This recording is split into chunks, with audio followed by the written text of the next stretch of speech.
tonight you'll find our text in the book of Jeremiah. The book of Jeremiah.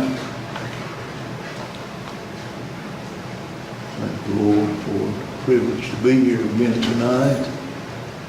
This opportunity to assemble ourselves around His Word again, both in word and song. Appreciate Zach and the choir pointing us to Christ in the songs tonight. We have been, for you that have been here, I think this group here tonight has been here just about every service. We have been looking at the subject of strange ministers.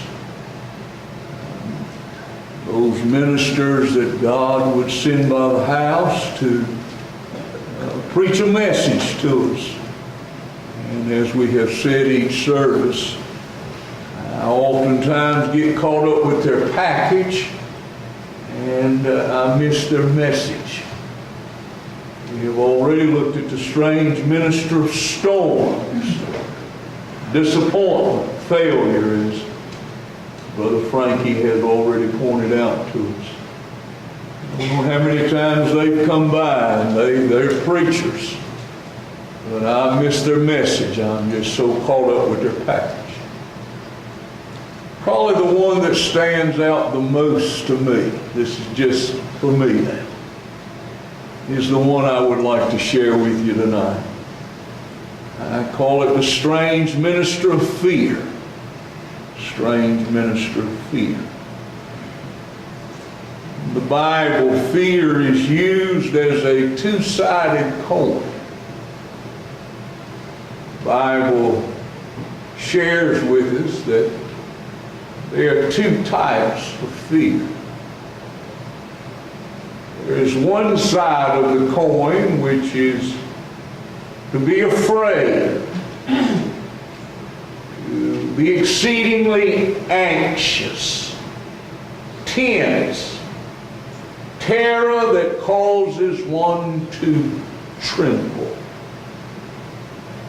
I must admit tonight that that is the side of the coin in my own life that usually is face up, looking at me. The other side of the coin is a reverence of God, to hold Him in high regard, to esteem Him higher than all others, to desire Him more than anything else, to have Him as the center of one's life, and everything else revolving around it. One of the great statesmen of yesterday said, man's greatest fear is fear itself. Job said, the things that I fear the most have come upon me. I was thinking again today, if I could learn how to keep side two of the coin up, reverential fear of God, center of my life, everything else revolving around it. That means that side one, anxiety, dread, fear of circumstances not coming out like you want to. It would be suppressed. It would be face down. This is awful deep. I don't even know if you could get it or not. But I could walk in holy fearlessness and victory in every area of my life. Strange minister of fear. I was wondering tonight, fear been by lately? Been scared lately? He's a preacher. Woo! As we begin to think about the subject of fear, both sides of the coin tonight, I turn our attention to Jeremiah chapter number 2. And bring a thought or two, first of all, tonight on the persuasion of fear. Fear is awful persuasive. Fear can get you to do some things you never thought you'd do. Of course, I know. Some of you are sitting here tonight, I ain't scared of nothing. Bless you, Lord. Wait until that heart of yours starts acting up in your chest. That's right. And the beats are going off. Yeah. Then we'll ask you again. Fear, it's persuasion. I notice in Jeremiah chapter 2 and verse number 19, there is a practical persuasion. He said, thine own wickedness shall correct thee. Thy backsliding shall reprove thee. Know therefore and see that it is an evil thing, bitter, that thou hast forsaken the Lord thy God. A little idea of forsaking Him, that He is not the sinner. Everything's not revolving around Him. He says, and because of that, my fear is not in thee. You have no reverential awe of me, saith the Lord God of hosts. This is a very dangerous place for you and I to get if we say, I ain't scared of nothing. And we'd maybe even include God in that. I ain't scared of Him either. It's why I'm scared of God. Is it being depicted in your attitude and how you live your life? Bless. Persuasion of fear is a practical persuasion. I notice in Jeremiah chapter number 32, if you have the Bible there is a personal persuasion. It says in Jeremiah chapter 32 and verse 40, and I will make an everlasting covenant with them. I will not turn away from them to do them good.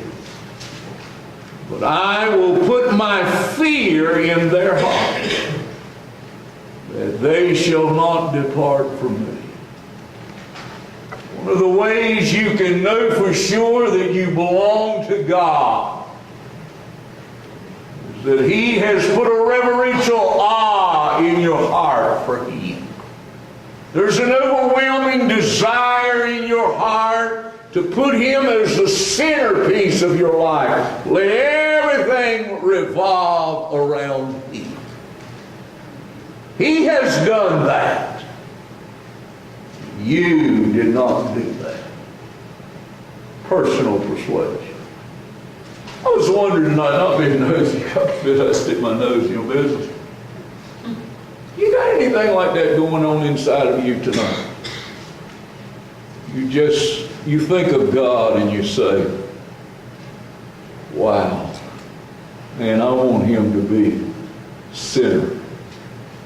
In our family, our children, I want Him to be center. I want everything to revolve around Him. I want to hold Him in high regard. I want to reverence Him. Personal persuasion. I was noticing with this personal persuasion tonight, if you have the Bible there, Hebrews chapter number 10. Interesting verse about fear. It says in verse 31, Hebrews 10:31, it is a fearful thing to fall into the hands of the living God. Please forgive me. I'm so sorry. I was meditating on this verse today, thinking about what it would be to fall into the hands of the living God, to be crossways with Him. And I noticed a verse in the context. It is a fearful thing to fall into the hands of the living God. Hebrews 10:25. Not forsaking the assembling of ourselves together, as the manner of some is, but exhorting one another so much the more as you see the day approaching. Why in this world should I make church paramount importance in our life? I don't know about you. My daddy took us to church every time my doors was open. He even took us when we were sick. He'd give a flip who caught him. Bless him. You listening to me? The only way we could stay at home is if we were dead and at the funeral home. We could stay at home. And nobody stayed to keep up with the other one. If one of them was sick, everybody going. And you know what? I ain't all messed up. I ain't seeing no psychiatrist. I ain't taking a pill to get up or a pill to go to bed. Why in this world would your daddy do something like that? Because it is a fearful thing. Fall into the hands of the living God, having not made this place center of everything revolving around. I raised 3 boys in Athens, a very sports-centered town. They at one time were on 5 baseball teams. They didn't miss revivals. They didn't miss Wednesday night. I don't care if they play it. I've taken them over there many a time, 3rd or 4th inning, after prayer meeting was over, let them out, let them play, and watch them play. But this is so important. This is eternal. That's temporal. Are you listening to me tonight? It's a fearful thing. See, if you have a reverential awe for God, He's the center of everything, and everything is centered around Him, your children will see that in the decisions you make, in your attitude towards sin, in your attitude towards the things you do tonight. Your actions, your reactions. My prayer for myself would be tonight, Lord, help me to cultivate a holy fear of God. Reverence, highly esteeming. Oh, there's things that we can be scared of in this world, but when we are fearful of Him, those things pale in existence. Amen. To Him. I'm talking about the persuasion and fear. Have the Bible there tonight, Matthew's Gospel, chapter number 10. I move from the persuasion of fear tonight to the pinnacle of fear, highest pinnacle. What is the highest fear that a man could have tonight? Jesus shares with us tonight. Matthew chapter 10, verse 28 is the pinnacle of His ability. Look at it if you have the Bible. Fear not them which kill the body, but are not able to kill the soul. Jesus said, don't have anxiety. Don't be tense. Don't live in terror because somebody could destroy your body. It's the worst thing that happened to you. Walking the streets of gold. I love the story of the old boy that come in behind the old woman going in her house at night. Stuck a gun in her ribs, told her to give him everything she had in her pocketbook or he was going to kill her. She put her chin on her shoulder, looked around at him and said, "Don't threaten me with heaven." Once you get there tonight, pinnacle of his ability tonight. I fear tonight we have a greater fear of leaving here tonight than we have of facing him over there. I tell you tonight, leaving here will be a Sunday school picnic compared to facing him over there. If you have not made him the center of your entire life. He has all power, all control, all ability tonight. It all belongs to him. The pinnacle of his ability. I notice in this text, this pinnacle, highest fear, is where the rubber meets the road. Not only the pinnacle of his ability, but the pinnacle of hell's ability. I did not know if you noted or not, but they have closed hell up. They have made a skating rink out of it.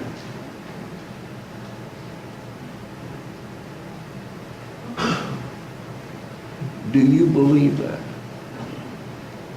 If you don't believe that tonight, how come you hadn't told your next door neighbor Come on, preacher. there is a place called hell?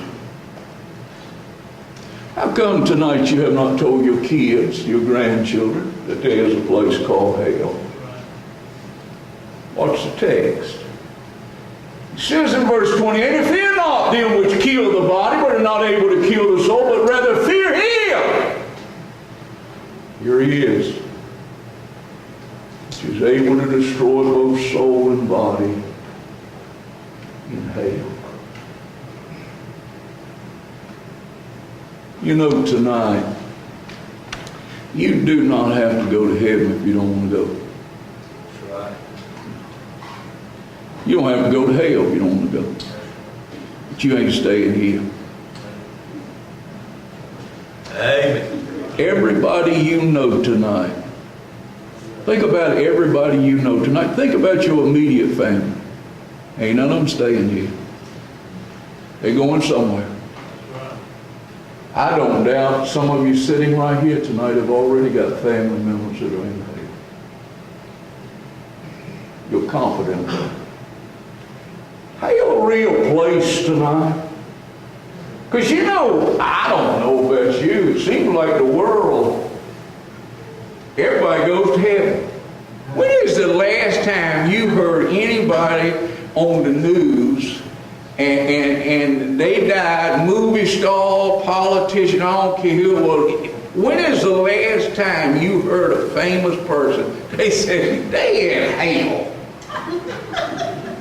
They all went that way. It's the same way at the Baptist church. Blessing. Everybody going to heaven. Old tongue-tied Nazarene preacher, he said, everybody talking about going to heaven, it ain't going. Did you know that our idea that most everybody goes to heaven and but a few people go to hell is not what the Bible teaches? The Bible teaches that most people go to hell and only a few people are going to heaven.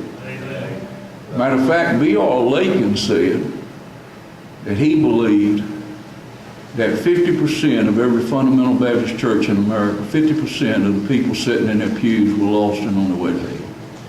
B.R. Lakin said he believed that 50% of you are going to hell when you die. I believe he's wrong. I believe it's much higher than that. Are you listening to me tonight? Well, B.R. Lakin said one of the reasons why is that they're lost and won't admit it. Or either they're lost and don't know it. One of those two reasons. Notice what Jesus said about who's going and who's not. Matthew's Gospel, chapter 7. Is hell a real place? Fear Him who is able to send you there. Matthew chapter number 7, verse 13, he says, Enter ye in at the strait gate. For wide is the gate and broad is the way that leadeth to destruction, and many, the little word many there is most,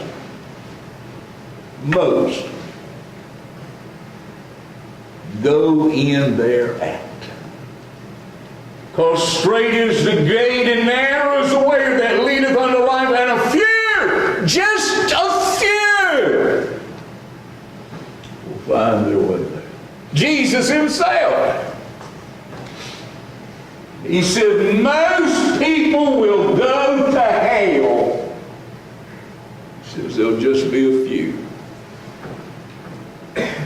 that will find that narrow way. Preacher, how can I be sure that I'm on the narrow way and not on the broad way? I'm going to tell you how you can know tonight. The narrow way leading to heaven is in the middle of the broad way, going the other way. You listen to me tonight. The narrow way is in the middle of the broad way, going the other way. If you do not feel on your way to heaven that you are swimming upstream, you're fighting all the oppositions of this world, all the oppositions of hell tonight, you're not on the narrow way to heaven. You're with the grand crowd and you're all just floating along down the road. Fear Him. He is able to put our loved ones, children, grandchildren, neighbors, hell, highest pinnacle of fear tonight. I was thinking about this place called hell. Does it really exist? Is there people there tonight?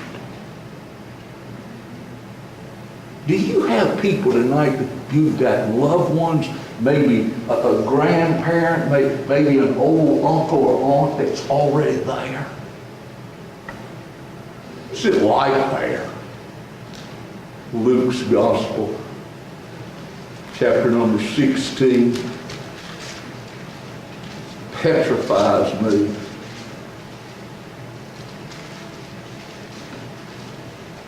It says in verse 20, and there was a certain beggar named Lazarus, which was laid at his gates with sores. It says in verse 22, it came to pass that the beggar died and was carried by the angels into Abraham's bosom. The rich man also died and was buried, and in hell lift up his eyes, being in torment, seeth Abraham afar off, Lazarus in bosom. He cried and said, Father Abraham, have mercy on me. Send Lazarus that he may dip the tip of his finger in water. Cool my tongue. I'm tormented in his flame. I've always been just horrified at verse 23. And in hell, he lived. It's in the present tense. This passage of Scripture was written over 2,000 years ago. When we read it, still in the present tense. 2,000 years, he's been in hell, crying. I'd just love just to have a tip. Just cool my tongue. Tormented in his flame. Telling me tonight, if we really believe that, we wouldn't want to tell somebody. We wouldn't want to be a red light. We have that reverential awe of God tonight. He's the center of our life. Everything's revolving around Him. And we believe that He has the ability send people to hell and destroy both their body and their soul in hell. Do we not want to be a red light? Stand in their way tonight. Persuasion of fear. Pinnacle of fear. I mentioned if you've got your Bible there tonight, Romans chapter number 8. Hey!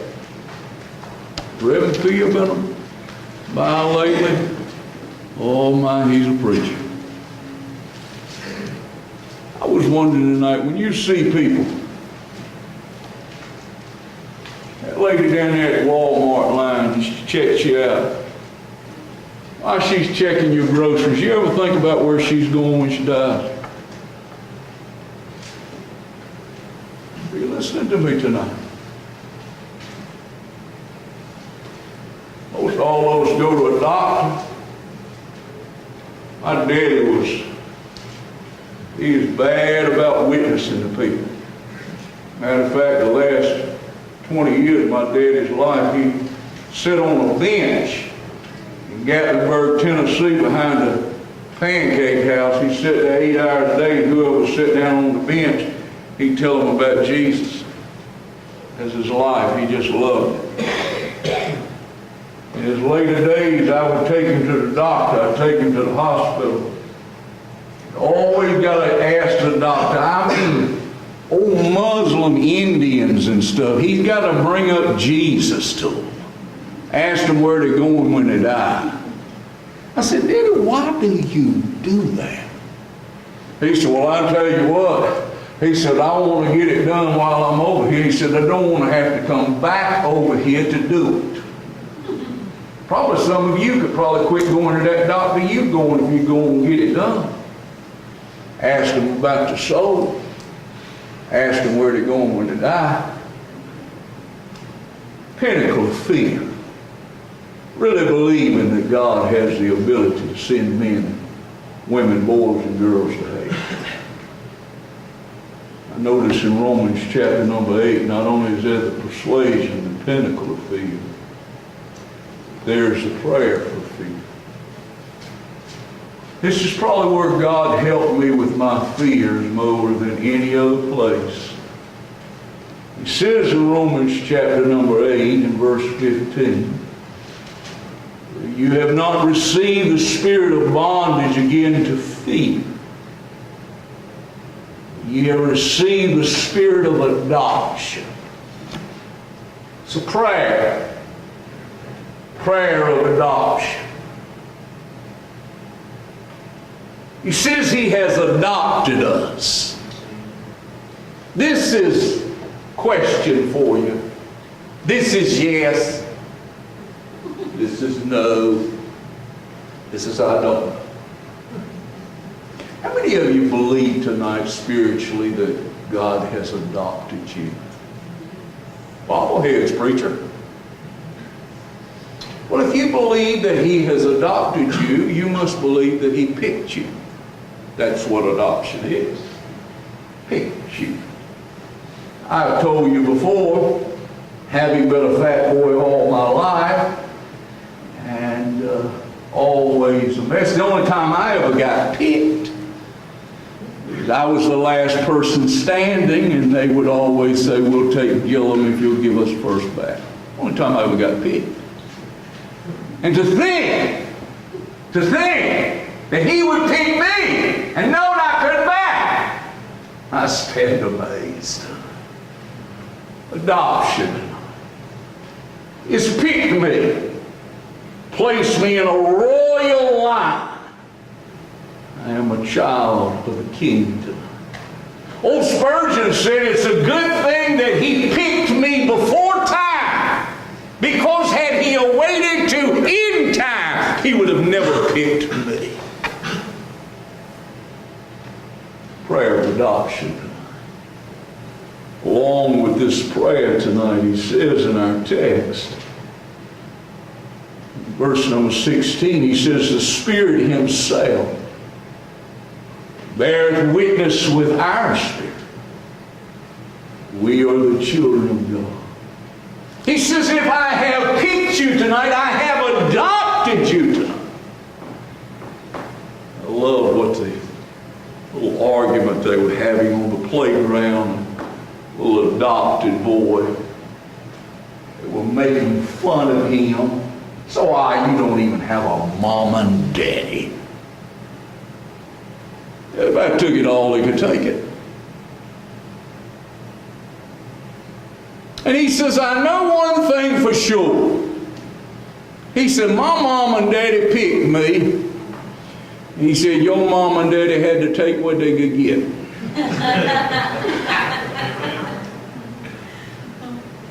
For some unknown reason, except in the deep resources of God's mind, he did not take what he could get.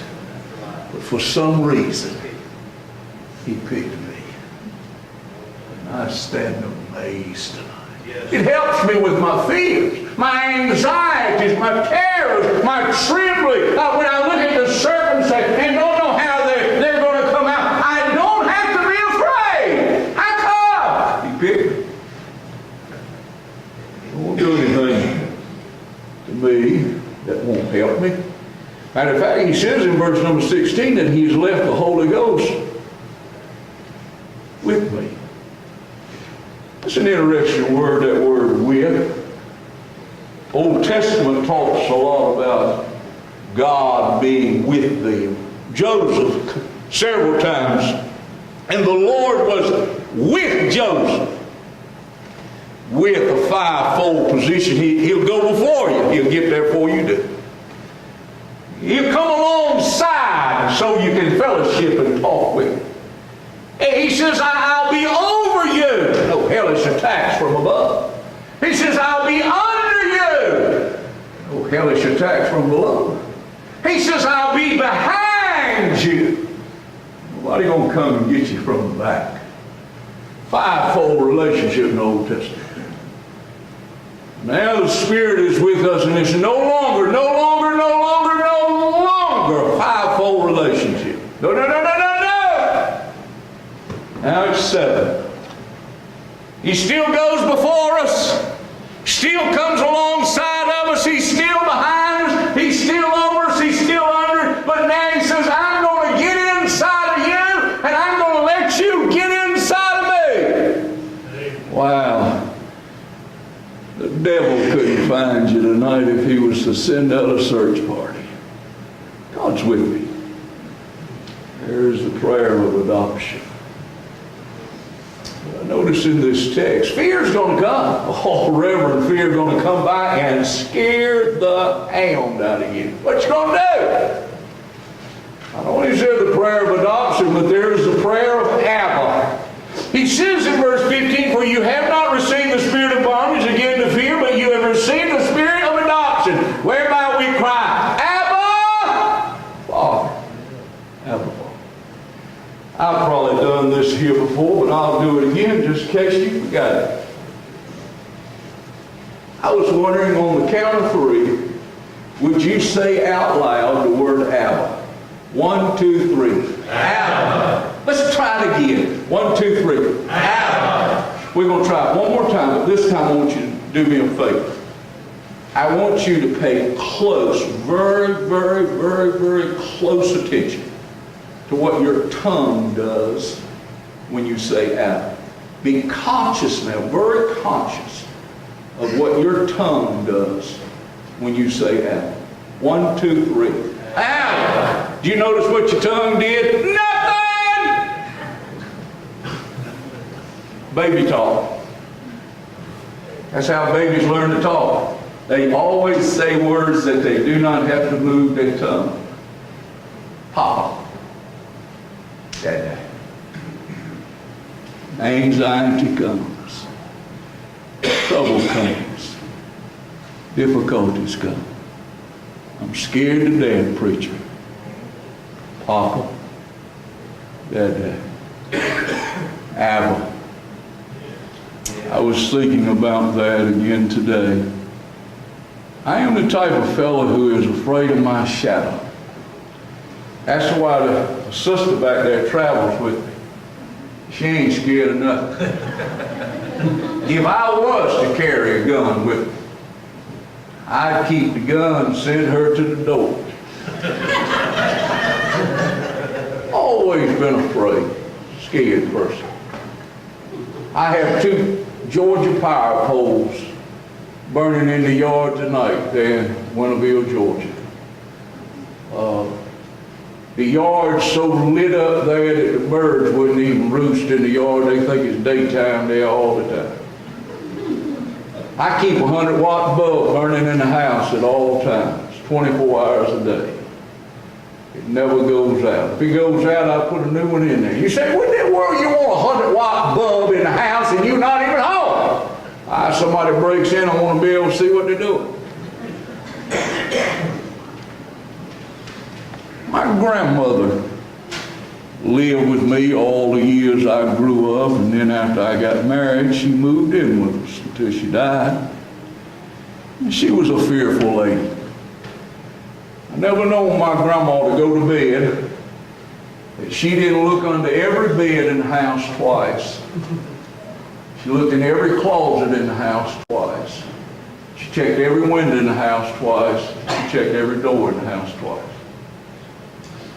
And after she died, she passed that on to me. Here. It's always a blessing when the sister goes with me because I've got so many different hang-ups. I can't stand to stay anywhere where there's more than one door. It's just too many places for me to keep an eye on. Matter of fact, several years ago when we remodeled our house, I literally bricked one of the doors up so I wouldn't have to keep an eye on it no more.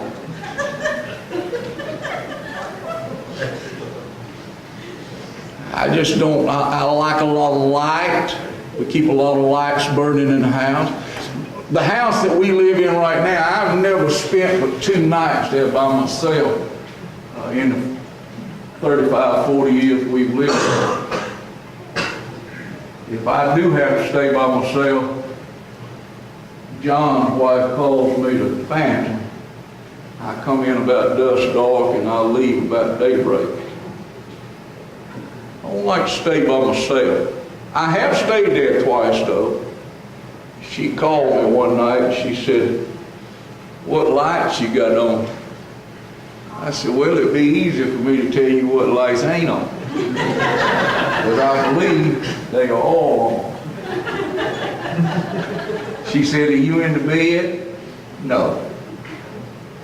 I'm laying on the couch right by the back door in case I need to get out. We're a fearful person. Several years ago, there was a church in Missouri talking about Abba, Papa, Daddy. It was a church in Missouri. They flew me there. I'd never been there before. And they didn't fly her. I went there by myself. They picked me up at the airport. And we drove a good ways. Came into a little small town in Missouri. And we're a big church, 500 or 600 people. It was in the middle of nowhere. But I noticed on the way there that we never passed any motels. I like motels. They got one door. I feel comfortable there. He showed me the church. He said, come on, preacher. He says, I'm going to show you where you're going to stay. We drove.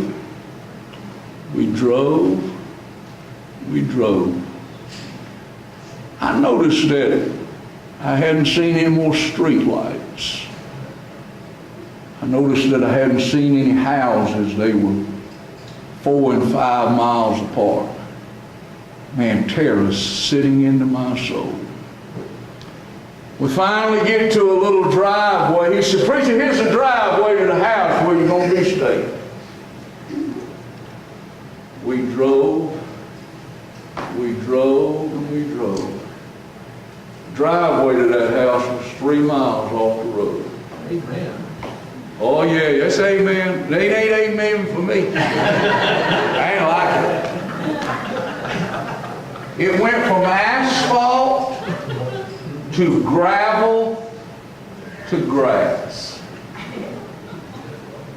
We finally came into a 750-acre cattle ranch and an old home that was built in 1800. Didn't have any internet, didn't have any cell coverage, didn't have any landline. And he showed me around the house. I don't believe I have ever been in a house that has so many doors. I'm trying not to be scared. I done put on my big boy britches. I want the preacher to think I'll be fine. Yeah. Who in the devil, Frankie, would build a house and put all the windows on ground level where all you got to do is open the window and step in there? Not to do that. He asked me, he said, "Preacher, you think you're going to be all right here?" "Oh yeah, fine. Good." I'm looking around and I believe that God has crossed every T and has dotted every I, every fetish of fears that I have ever had in all my life, and He has put them in one house. But I realized after He had left that God had saved the best for last.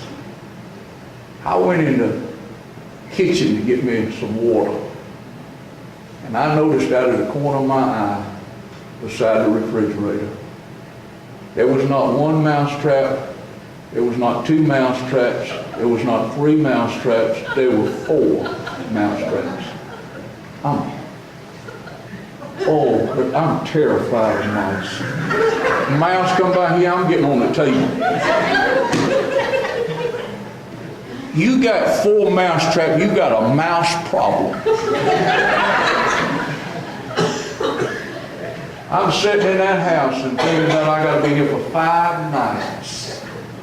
How in this world am I going to be able to put that one side of that coin down, put that other side of that coin up, and live in victory? Sitting on that couch on a 750-acre cattle ranch, as clear as I'm standing right here tonight. God brought a verse to my heart that I have shared with my grandchildren on many occasions. Hey, one of my grandchildren come to the side of my bed at night and say, "I'm scared." I'm not going to tell them, "You go back and get that bed, suck it out." No. I know what that feels like.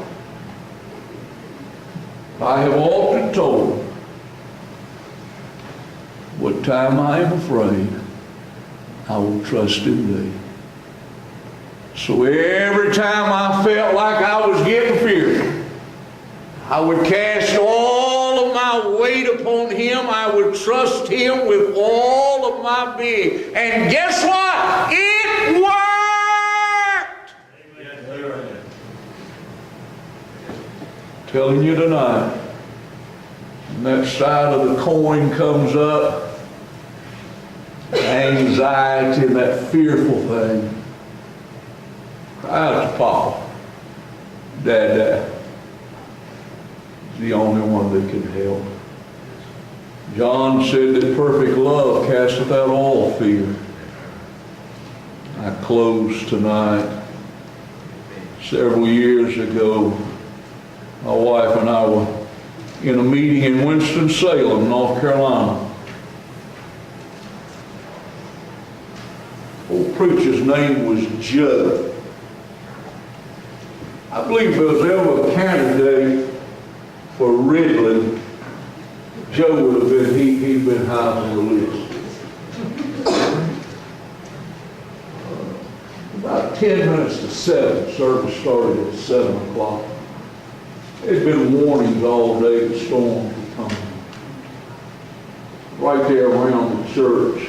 They said later, the news did, there was 2 F-4s come by there. The church was built and set on slate rock piles. Every now and then, every few feet, there was a pile of slate, and they set the church down on it. The storms began to come. Several of the deacons, they got up against the doors and put their feet up against the doors so they couldn't open. Beth and I could feel the building. It kept feeling like it was lifted. Like we were going to Kansas with Todos. That wasn't the worst thing. Old Joe, he was going window to window, giving us a blow-by-blow report. I heard him when he looked out one way, he said, "That big old oak tree out in front is gone. The porta potties out in front, they're gone." "Oh!" he screamed out. He said, "The cars out of the parking lot." He said, they all just lifted up and moved several yards and sat back down. It was terrified. He said, right there in that church, we leaned over one another, held each other's hands, and began to pray. When we did, we couldn't even tell we was in a tornado. Such a peace come over us. He said, "What in the world you do, preacher?" "Oh, we called for Daddy." See, when you make a connection with Daddy, all the circumstances, that just causing you anxiety, that just causing you to be uneasy, that just causing you to be fretful. The reverential awe of Him, that holding Him in the highest regard, making Him the center of the circumstance, everything's revolving around Him. It puts the other side of that coin face down. It has no power over you. I don't know what you're afraid of tonight. I say all of us need to get afraid that some of our loved ones going to hell. Maybe confront them about it. Just the circumstances of life tonight. Might need to learn how to call out Papa to help us. Will you stand with us tonight?